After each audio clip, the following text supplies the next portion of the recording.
Hey, it's Joel here from East Coast Radio Creative with a quick video on noise removal. The principles in this will apply to pretty much any software, but today we are going to be working with two plugins in Adobe Audition that come with the software. So if you use Audition, this will be a little more helpful to you. I'm using the Mac version, but Windows version is pretty much the same thing. The noise we're talking about today is basically background noise, like maybe a fan humming, or a hiss, or a whine in the recording, maybe even wind outside, something that happens fairly consistently through a part of or a whole piece of audio.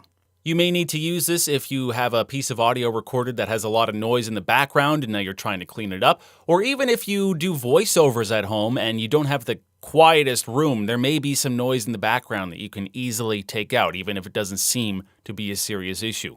First of all, I'm going to quickly talk about the limitations of noise removal and what it can do, what you can reasonably expect.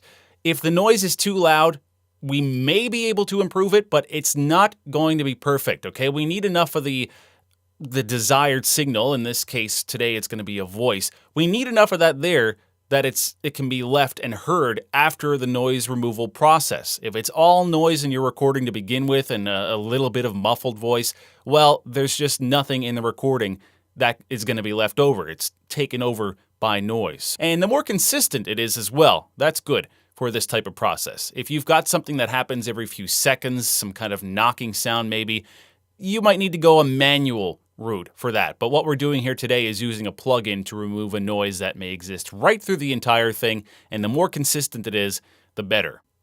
I look at noise removal in most cases as a trade-off between the quality of the signal you have left over and the amount of noise you are willing to tolerate. If the noise is extremely quiet, then you can pretty much, in most cases, get away with having a signal afterwards that sounds just fine. You won't hear any difference. But if you're working with a loud noise, well, then the lower you want that noise to be, you're going to start hearing some artifacts or strangeness going on your vocal afterwards.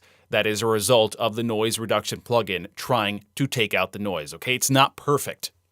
So let's get to this file here that we have. You can probably guess that this is a voice in here, and look between. Not good. We would normally expect this to be quiet. That would be preferred. Now we see there's some kind of noise going on here, so let's take a listen at what we're dealing with. There are nuts everywhere.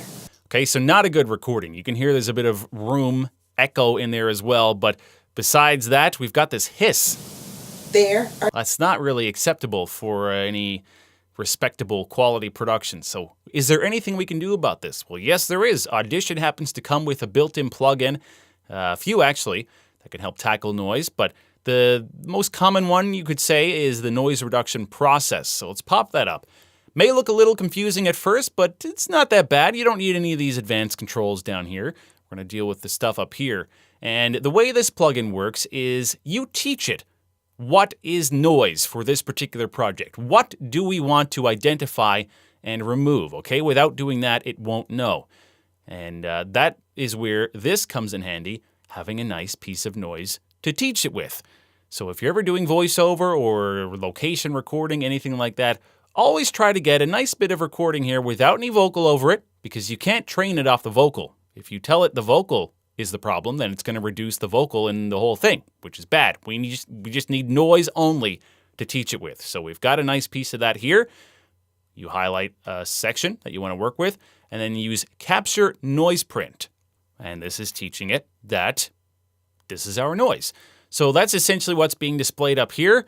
And the only other controls you really need to worry about are these here, which is your noise reduction strength and how much you're going to reduce it. So the lower they are, that is basically less reduction. The higher they are, the more noise reduction, and like I mentioned, potentially more artifacts or more strangeness in your sound. So you want to use as little as possible. So let's just see what these the quite moderate settings would result in. So set those and we'll hit apply.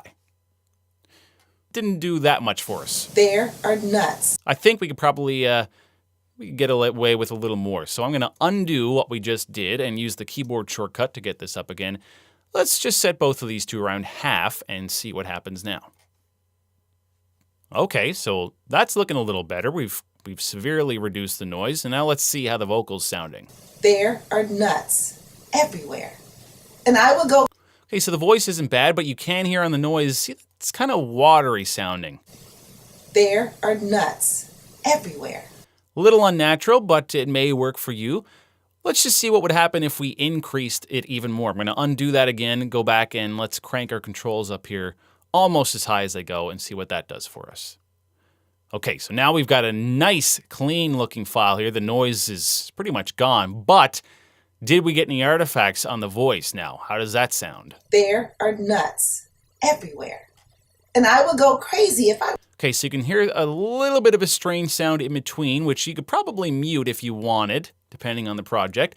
And her voice is a little strange sounding, but not too bad. There are nuts everywhere. And I will go crazy. I would personally find that acceptable, much more than having the noise like it was earlier. So I would probably be okay to work with that as it is. I'm going to undo again and show you one more plugin that is can be used in Audition for this type of noise. That is the adaptive noise reduction. It has its uses. Let's say that we didn't have this noise to train the other one, or if the noise changed and you were having trouble capturing it and really honing in on it. This is more of on-the-fly noise removal. You help it a little and try to tell it what noise is, and it will listen and adjust itself as the audio plays and try to get rid of it. So obviously it takes some time to act, and you're going to hear that now when we start to play this file. There are nuts everywhere. Hear how at the beginning it heard a bit of the noise and it took a reaction time before it disappeared.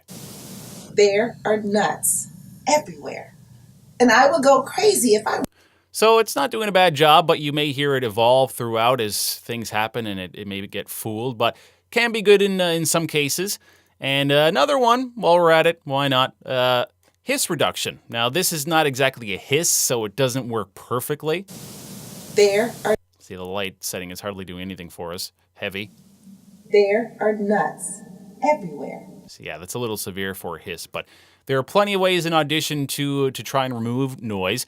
Now, these are not your only options. These are just what are included with the software. I use them for some things. Sometimes I find them all right, but there are third-party manufactured plugins that in some cases will help you as well. There's even stuff like de-reverbing plugins or deverb that will let you reduce the echo of a room in your recording. So we can do a lot of amazing things. If you find that the plugins in Audition aren't quite good enough for you, then certainly go and explore some other options. But they are definitely helpful for basic stuff like this and cleaning up your recordings. You don't have to live with any kind of hiss like that in the background. That can easily be cleaned up in seconds in Audition.